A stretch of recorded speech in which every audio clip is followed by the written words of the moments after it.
Rencontré le président Touadéra il y a quelques semaines à Bruxelles. Nous avons longuement, vous vous en doutez, puisque moi j'anime le lobby pro-russe en Afrique et en Europe, vous vous doutez que nous avons longuement discuté de la Russie. Il m'a très bien fait comprendre ça. Il m'a dit, nous ne voulons pas remplacer un bloc par un autre, nous n'en avons pas les moyens. C'est le même problème au Mali qu'en Centrafrique. Mais nous avons de l'espace géopolitique et nous avons, au niveau des Nations Unies, qui sont toutes puissantes en Afrique, n'oubliez pas qu'au MINUSMA, la grande force, ce n'est pas seulement les Français de Barkhane, c'est la MINUSMA. Nous avons des alliés, notamment au Conseil de sécurité, ce que nous n'avons pas eu pendant 30 ans, depuis l'éclatement de l'Union soviétique. Ce que les Russes viennent faire en Afrique, quel est leur intérêt? Fabrice l'a bien expliqué. La Russie, c'est un État-continent.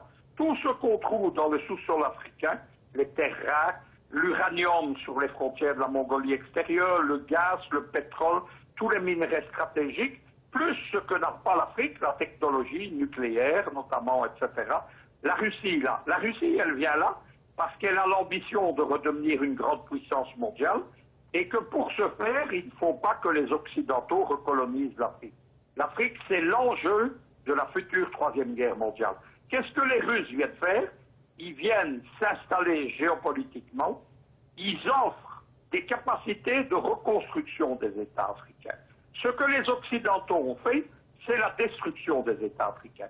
Ça a commencé dans les années 1980 avec les ajustements structurels du FMI, où on a détruit les industries africaines qui étaient naissantes, on les a détruites totalement, voire le cas du Zaïre.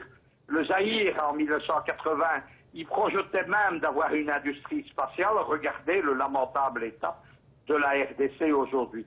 Ils ont ensuite, c'est la deuxième phase, c'est la recolonisation. Ils ont détruit les États au moment du discours de La Baule de Mitterrand par le multipartisme pour lequel l'Afrique n'était pas faite à l'époque. Les États se structuraient par des États partis et ça fonctionnait bien. Et troisième vague à partir de 2007, création de l'Africom, printemps africain, etc., c'est la recolonisation de l'Afrique, la destruction des États par le chaos. La Russie a compris ça. Elle aide les États à avoir un début de restructuration. Son but en Centrafrique et maintenant au Mali, c'est quoi? C'est de reconstruire l'État malien au départ de l'armée malienne. Et surtout, oui, c'est ça, et surtout l'armée nationale, en fait. Oui, c'est l'inverse de ce que la France a fait. Lorsque la France est intervenue au Mali en 2012, elle a commencé, et ça a été la même chose en Centrafrique, elle a commencé un jeu de bascule entre l'armée, l'État malien un jour, le lendemain c'était une fraction djihadiste, le troisième une autre, on a livré Kidal au fameux MLNA qui n'y était pas planté ethniquement, donc c'est la ville principale du nord malien Touareg, et c'est ce qui s'est passé. L'armée africaine, on l'a détricotée, on l'a empêché de se reconstituer et on l'a empêché de s'installer sur le terrain. C'est ça le jeu vicieux de la France. Lorsque des gens comme Hollande, comme Le Drian, comme Macron viennent vous raconter que la France vient stabiliser les États, non, elle vient y instaurer le chaos et les détruire parce que c'est le prétexte pour être là. Au Mali, il y a des richesses, comme en Centrafrique. Il y a en Centrafrique les diamants, il y a l'uranium, au Mali il y a aussi de l'uranium. Même chose. Derrière la France-Afrique, en fait, il y a des multinationales, c'est comme ça depuis le début. Les deux plus grandes étant Elf, devenue Total pour le pétrole et le gaz, et Areva pour l'uranium. La France est exportatrice d'uranium et de centrales nucléaires. Il n'y a pas une goutte d'uranium en France. C'est ça qu'il faut comprendre. Oui. Et donc la France a besoin du prétexte. Ce prétexte, c'est le chaos. Ce sont les différents terrorismes islamiques.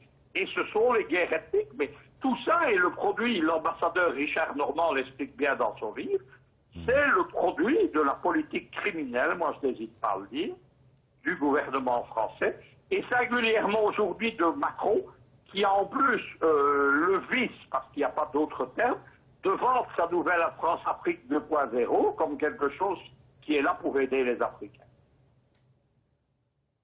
Monsieur Béor, est-ce que vous êtes avec nous toujours? Vous m'entendez? Oui, je suis là.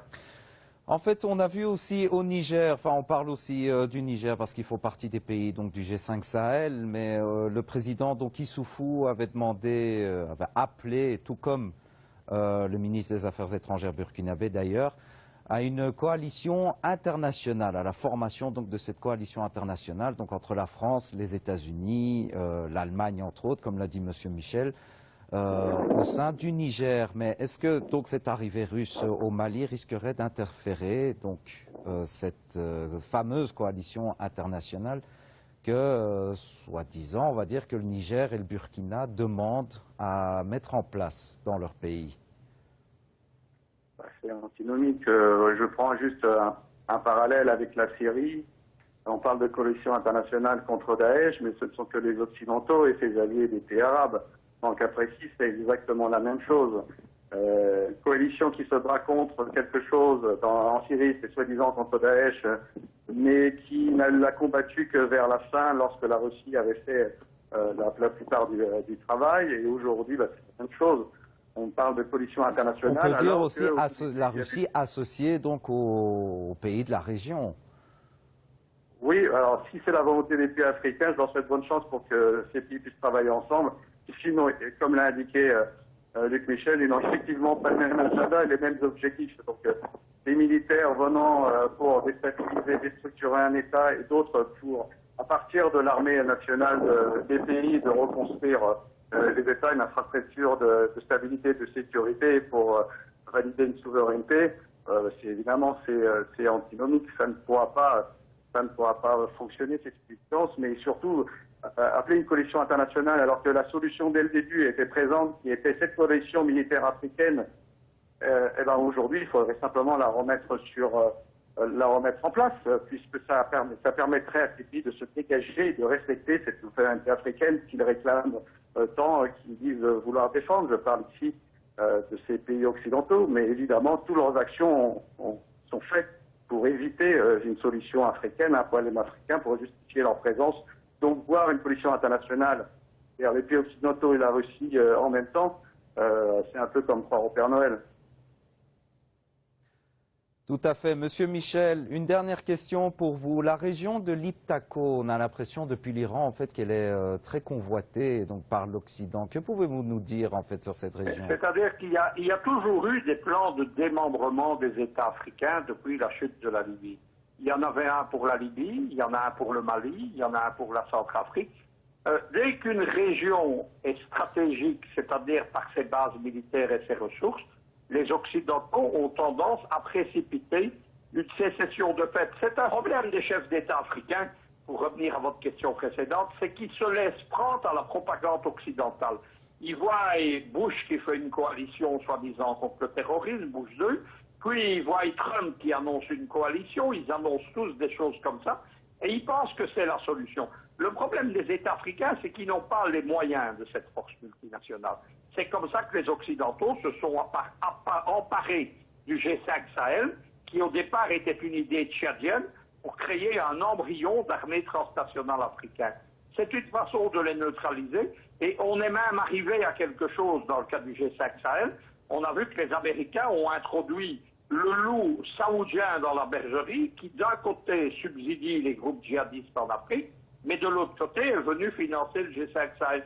Tout ça, c'est pour faire perdurer des situations de crise. Regardez le cas du Congo, les crises ouvertes dans les années 90, elles sont toujours là.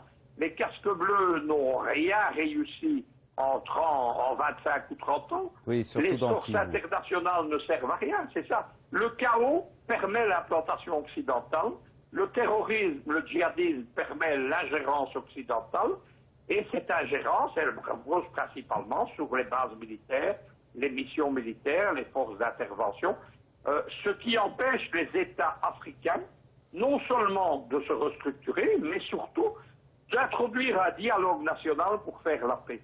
Au Burundi, c'est ce que les camarades burundais ont fait.